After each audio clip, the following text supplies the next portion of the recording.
Haemorrhoid, haemorrhoid को हम लोग पाइल्स भी बोलते हैं। हेमोराइड का मतलब बवासीर हो गया। इससे साधारण में बुझने के लिए बवासीर का मतलब क्या होता है, एनाल केनाल होता है ना, उसमें मांसू के डल्ला पला जाना, उसे हम लोग बोलते हैं हेमोराइड। जैसे एनाल केनाल में जो वेन होता है उसका डायलेटेड जो वेन होता है वो वेन का स्वेलिंग होता है, और स्वेलिंग के कारण से क्या होता है वो भीतर मांसू के जैसा पला जाता है, कलेक्शन हो जाता है, उसे हम लोग बवासीर बोलते हैं, हेमोराइड बोलते हैं। और हेमोराइड का भी 3 किस्म होता है, जैसे इंटरनल हेमोराइड हो गया, एक्सटर्नल हेमोराइड हो गया, इंटरनो एक्सटर्नल हेमोराइड हो गया। जैसे इंटरनल में क्या होता है ना, वो हेमोराइड जो म्यूकस मेम्ब्रेन, जैसे एनाल केनाल का म्यूकस मेम्ब्रेन मतलब वो भीतर की तरफ होता है। एक्सटर्नल हेमोराइड मतलब जो एनाल केनाल है ना उसका वरी परी मतलब बाहर की तरफ होता है। इंटरनल एक्सटर्नल मतलब वो दोनों प्रकार होता है, जैसे आधा भीतर होता है आधा बाहर होता है। इसका लोकेशन जैसे 3, 7, 11 ओ क्लॉक पोजीशन में वो दिखाई देता है। इसका कॉज जैसे इसका अननोन है, इसका कॉज कोई विशेष कारण नहीं होता है हेमोराइड होने के लिए।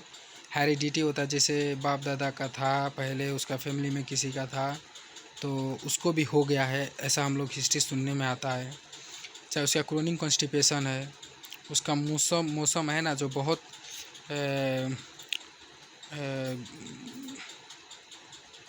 उसको पहले से स्टूल करने में बहुत दिक्कत होता था 2 महीना 4 महीना से, चाहे उसका पार्श्वल हाइपरटेंशन था, चाहे वो प्रेगनेंसी के समय में भी ये बहुत बहुत कॉमन है हेमोराइड होना, चाहे उसका कार्सिनोमा और फ्रैक्टोमा कार्सिनोमा है। इसका क्लिनिकल फीचर्स ऑफ जैसे पेशेंट क्या क्या कंप्लेन लेकर आता है, पेनलेस बोलता है, ब्लीडिंग होता है लेकिन दुखता नहीं है, और जब वो स्टूल कर लेता है उसके बाद से फ्रेश ब्लीडिंग आता है, और उसे डिस्चार्ज भी वो भी बोलेगा हमको डिस्चार्ज भी होता है, वो म्यूकस टाइप का डिस्चार्ज होता है, और एनाल केनाल का ओरी परी इचिंग टाइप का होता है, और एनीमिया वो कमजोरी बोलता है, कमजोरी कमजोरी जैसा हो रहा है, ब्लड का कमी होता है, इसे एनीमिया हो जाता है, ब्लड का भी कमी हो जाएगा, प्रोलैप्स उससे वो बोलेगा जो लग रहा है कुछ नीचे आ रहा है जा रहा है, कॉन्स्टिपेशन, उसे स्टूल करने में बहुत दिक्कत होगा, बहुत फोर्स लगाना पड़ेगा। इसका कुछ ग्रेडिंग किया गया है, जैसे first, second, third, fourth. First में क्या होता है वो बस ब्लीडिंग होता है, जहाँ हेमोराइड है वहाँ से ब्लीडिंग होता है। सेकेंड में क्या होता है, जब वो स्टूल कर लेता है तो पाइल्स बाहर आता है स्टूल के टाइम में, डिफिकेशन के टाइम में, और फिर अपने आप से भीतर चल जाता है। थर्ड में क्या होता है, जब वो बाहर तो आता है पाइल्स लेकिन वो भीतर नहीं जाता है, उसे मैनुअल रिडक्शन करना पड़ता है, मतलब हाथ से भीतर डालना पड़ता है। और 4 डिग्री में क्या होता है, जब वो बाहर आता है लेकिन भीतर नहीं जाता है।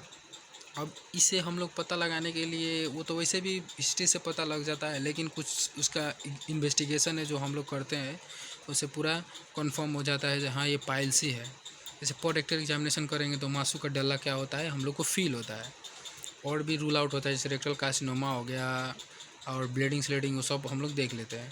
प्रोटोस्कोपी जैसे इंडोस्कोपी जैसा प्रोटोस्कोपी होता है, उसे हम एनाल केनाल भीतर छिड़ा के और चेक करते हैं। सिग्माइडोस्कोपी कर सकते हैं, हेमोग्लोबिन टीसीटीसी या शार्पनिंग कर सकते हैं मजा से।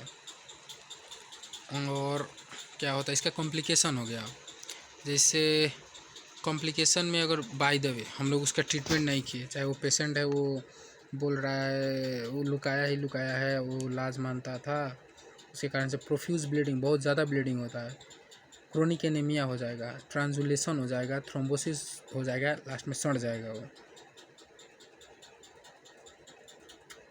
डिफरेंट डायग्नोसिस मतलब उसी टाइप का एनाल केनाल से ब्लीडिंग आना, कुछ और भी रोग होता है उसे हम लोग फाइंड आउट करते हैं वो इन्वेस्टिगेशन करके।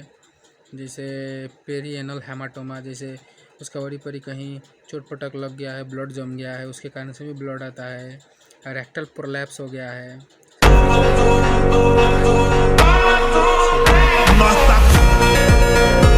जो होता है कहीं छोटा छोटा मांस फैला गया है, चाहे रेक्टल कार्सिनोमा है। इसका ट्रीटमेंट इसका क्या होता है, जैसे उसका कॉन्स्टिपेशन कंजर्वेटिव ट्रीटमेंट होता है, वो जो बोल रहा है उसका ट्रीटमेंट करो। जैसे उसे कॉन्स्टिपेशन है तो कॉन्स्टिपेशन को कम करो। उसमें लैक्टोलोज होता है, लैक्टेटिव रिलेटेड ड्रग्स होता है, फाइबर कंटेनिंग डाइट बोलो उसे खाने के लिए। और उसे क्या बोलते हैं हम लोग, manual dilation of anal sphincter under the general anaesthesia. अब ब्लड प्रोसीड्यूर करते हैं, और उसे इंजेक्शन थेरेपी भी कर सकते हैं हम लोग, जिसमें 5% फिनाइल एल्माइड ऑयल को माउच स्कैलरिंग सब्सटेंस होते हैं। और बेंडिंग थेरेपी जैसे उसका जो बेस होता है उसे हम लोग बांध देते हैं, बाद में उससे क्या होता है, उसमें ब्लड सप्लाई बंद हो जाता है, उसके कारण से वो क्या होता है, अपने आप से टूट कर निकल जाता है। क्राई सर्जरी भी कर सकते हैं हम लोग उसमें। एनीमिया का क्या करते हैं हम लोग, करेक्शन करते हैं। सर्जिकल ट्रीटमेंट में अब जैसे वो सेकेंड थर्ड फोर्थ में है तो उसे सर्जरी करना पड़ेगा, जैसे हेमरोइडेक्टोमी कर सकते हैं, पूरा हेमोराइड को काट कर हम ही बाहर निकाल देंगे। और एनाल्जेसिक हो गया, जैसे अब उसे एनाल्जेसिक जैसे दर्द हो रहा है, दर्द की गोली दो, एंटीबायोटिक दे दो, जैसे प्रोफ्लॉक्सिन हो गया, जो कॉन्स्टिपेशन हो रहा है तो जैसे लैक्टोलोज ड्रग्स दे दो। और सबसे इम्पोर्टेंट बात बनेगा सीज बात। सुसुम पानी होता है ना, उसमें लगभग 10 मिनट जितना बैठना है।